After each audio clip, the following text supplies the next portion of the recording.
Eu sou a professora Dineva, sejam muito bem-vindos. A nossa aula hoje é de História para as turmas do módulo 3.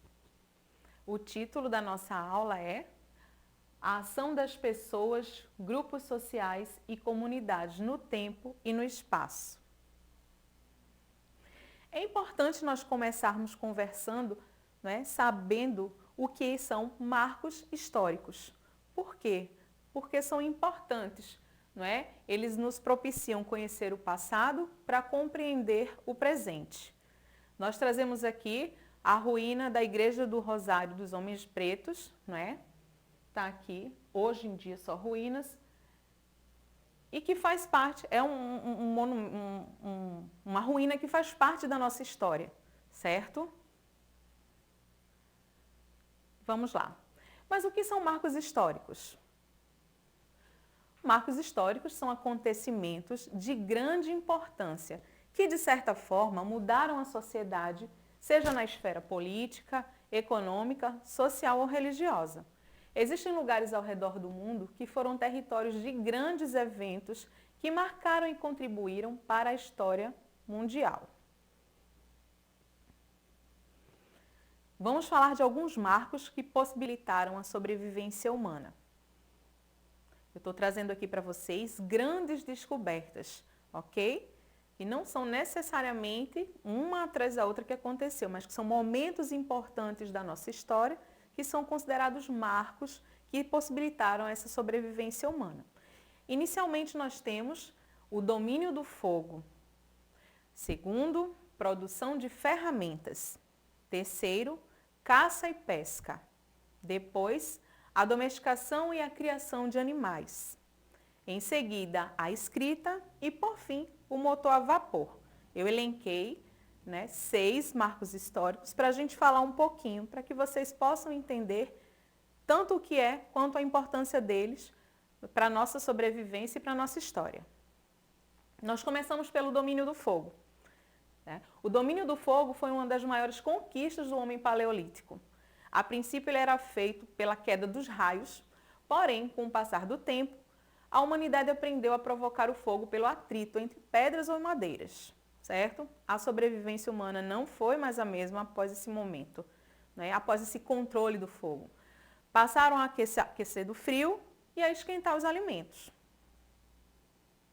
Em seguida, nós falamos da produção de ferramentas para a caça e para a pesca.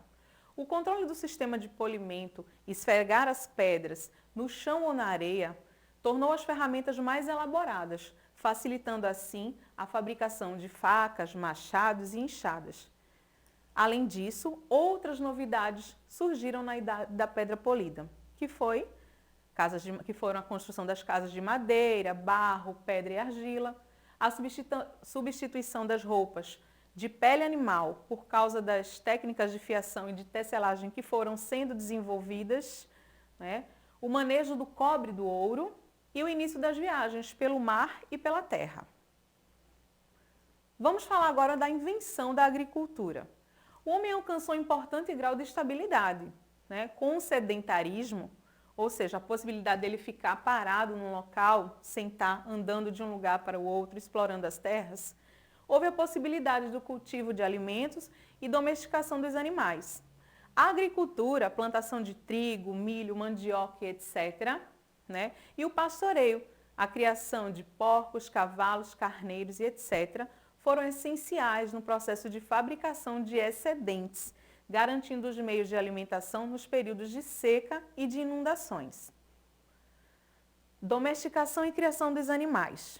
A domesticação e a criação de animais possibilitaram a produção dos alimentos, de alimentos, A utilização de animais como meio de transporte e a utilização da tração animal em arados e nos engenhos de açúcar.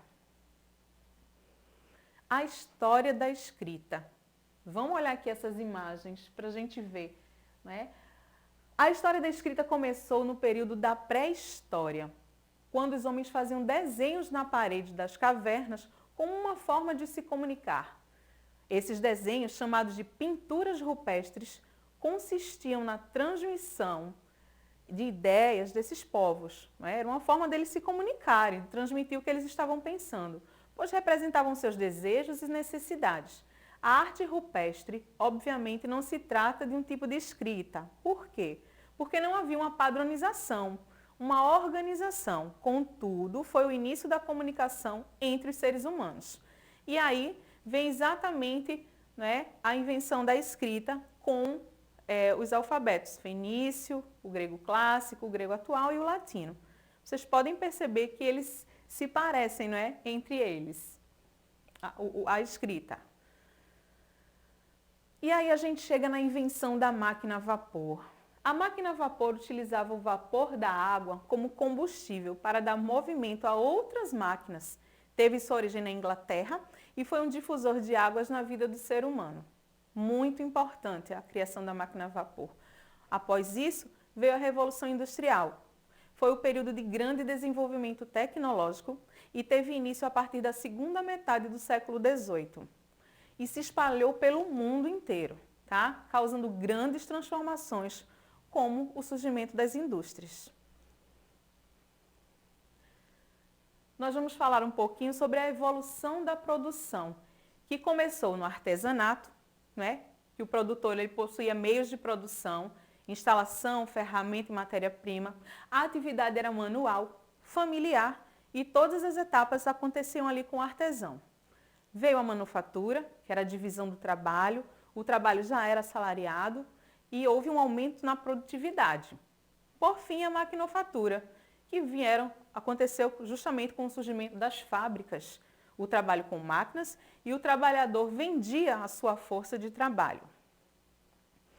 É importante também falar da urbanização, certo? A urbanização é o processo em que uma região ou um território passam por modernizações, se transformando, né? Saindo do rural para o urbano. Ela não representa apenas o crescimento de uma população, a população da cidade, mas o aumento dessa população em relação ao campo. As pessoas saem do campo e vão para o urbano. No Brasil, é considerada urbana toda a sociedade residente em cidades ou distritos, com mais de 2 mil habitantes, segundo o IBGE. E é importante também falarmos sobre a modificação do meio ambiente, paisagem natural e a paisagem quando é modificada pelo homem, né? A ação do homem, ela traz toda uma modificação em relação à nossa paisagem. Trago também aqui para vocês observarem a nossa cidade, Jaboatão dos Guararapes, que é uma cidade onde habita o urbano e o rural. Vocês podem observar que, apesar de ser uma cidade litorânea, ela também é uma cidade que tem na sua composição rural muito forte. Aqui é a zona rural com 2 engenhos muito importantes para a história de Jaboatão, o engenho São Bartolomeu e o engenho Megaípe. E tudo isso para vocês entenderem que é importante a gente entender o passado para a gente viver o presente. Vocês perceberam o quanto a nossa vida evoluiu, o quanto a ação do homem, durante tanto tempo, suas descobertas e tudo o que ele fez, né, contribuiu para essa evolução, tanto do meio ambiente quanto das pessoas. Então, a gente vai deixar o nosso desafio de hoje. E qual é? Registre em seu caderno qual a invenção do homem você acredita ser indispensável nos dias atuais. Sabemos que tem muitas, mas para você, qual a invenção do homem que você acredita ser indispensável nos dias de hoje? Registre no seu caderno e até a próxima aula. Espero que tenham gostado.